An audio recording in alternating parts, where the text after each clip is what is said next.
As my time in Lombok was drawing to a close, Kakakolis told me that he was actually going to have a performance on the north side of the island. Naturally, I jumped on the opportunity to join them. Before we left, I got to meet some of the young musicians who Kakakolis works with, and some of them were absolutely phenomenal penting players.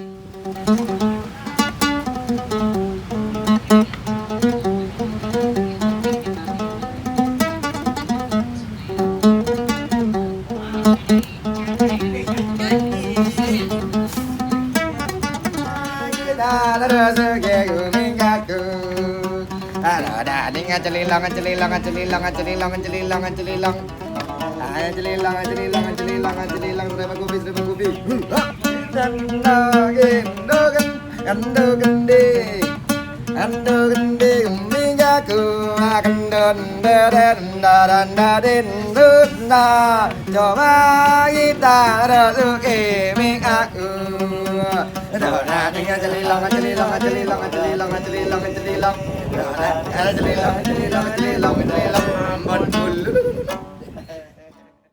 After a little bit of difficulty with the car breaking down, we were finally ready to go.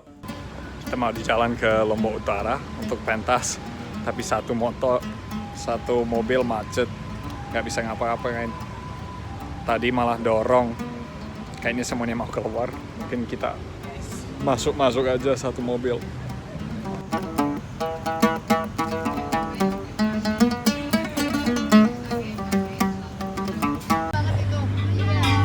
Siap, mangkat. Lagi di jalan ke Lombok Utara. Ada pentas di desa adat di sana katanya, semacam gitu.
When we arrived at the performance site in North Lombok, I actually found out that the stage was directly across from a trail heading down to a waterfall. Kolis and I walked a little ways down that trail, found a nice spot, and we hung out there and talked a little bit about the history of penting and its role in Sasak culture. Pak Kolis pernah cerita sedikit tentang legenda di belakang instrumen ini. Itu awal mula gimana? Jadi berdasarkan folklore atau cerita rakyat ya, instrumen ini dulu dayung sampan. Sehingga pada zaman dahulu orang Sasak itu memancing menggunakan serat nanas yang dililit dengan akar beringin yang bergantung itu. Nah itu yang digunakan, dan tombak pada saat dulu, zaman dulu. Kalau di sungai masih menggunakan tombak, di laut pun masih menggunakan tombak, tapi tombaknya khusus pada waktu itu. Nah lalu datanglah musim paceklik bahasa kami, atau saat ikan tidak banyak di laut. Nah si nelayan yang mancing ini, karena tak kunjung mendapatkan ikan, tak juga mendapatkan ikan ini, akhirnya dayung sampannya dirubah menjadi alat musik dengan talinya itu, tali pancingnya itu.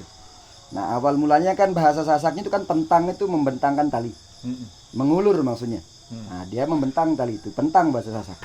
Nah ketika pentang itu kan suaranya rendah, pasti tarikkan tak tak tak tak. Nah jadi disebut pentang. Nah ketika dia dipindah ke dayung, suaranya menjadi tinggi, high resonation.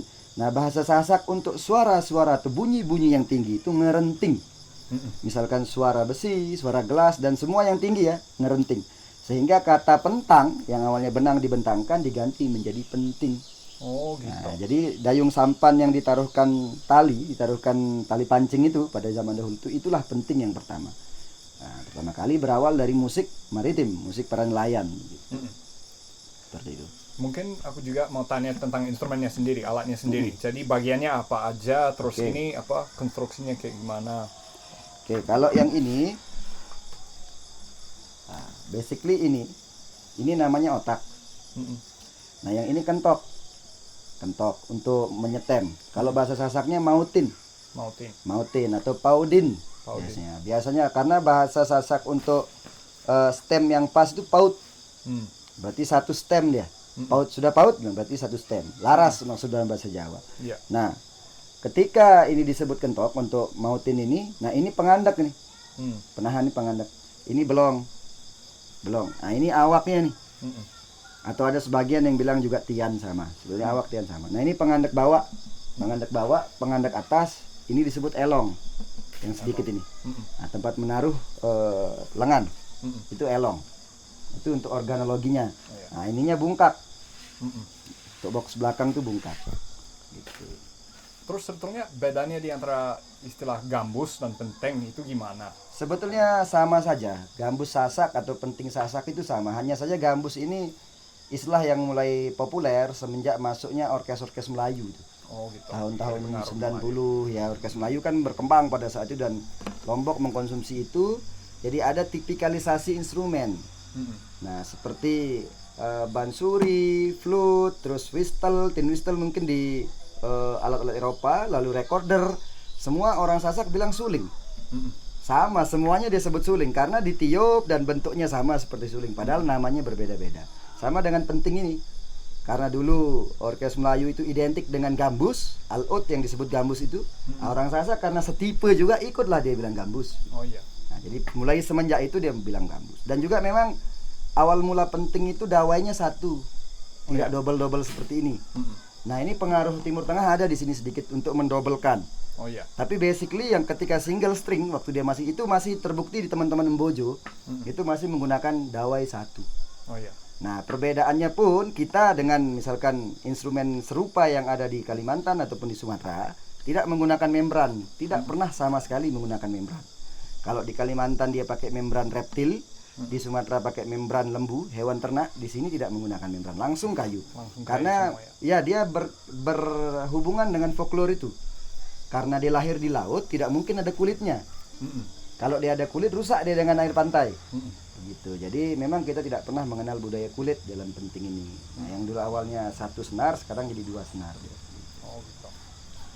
Terus lagu ya, lagu dalam bahasa Sasak katanya laka. Laka. Ya? Laka. Terus Betul. istilah untuk vokal khususnya apa? Kayak, kayak. Kayak. Nah, vokalis pekaya. Oh, Suara gitu. voice-nya kaya. Oh gitu. Nah, kayaan berarti voice dari pekaya itu. Mm-mm. Nah, vokalisnya pekaya. Nah, sebetulnya laka ini kata dasarnya lelaka. Lelaka itu berupa pantun. Mm. Nah, kalau dia sudah laka berarti pantun yang sudah dinyanyikan. Oh gitu. Sama seperti karena basically instrumentasi atau musik-musik yang ada di penting ini dia berbentuk laka-laka, artinya pantun per pantun dia. Mm-mm. Seperti tadi angin halus dan lainnya. Jadi dia ada sampiran, ada isi, ada sampiran, ada isi terus gitu. Mm-mm. Terus pautinnya juga ada macam-macam kan? Macem-macem, ada pau dan le. Ada le itu jadi dua, ada le aluh, ada le jamak. Nah, le aluh itu dia seperti ini jenis. Seperti satu klasiknya yang no name, misalkan tidak ada penciptanya, alur timbak misalkan. Nah, seperti itu. Nah, ini le aluh namanya. Kalau le jamak seperti yang tadi kita mainkan tuh. Nah, seperti itu. Ada pau dan bontong. Nah, pau dan bontong itu dia agak-agak seperti imitasi melodi-melodi dari instrumen perkusi di Lombok, instrumen logam.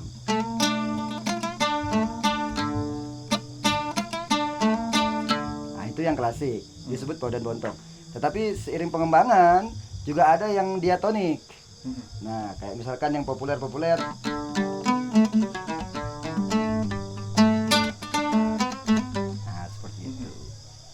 Okay, that's all for this week, and next week I'll be showing you the waterfall at the bottom of that trail, as well as my modest attempt at playing Benteng after a week in Lombok.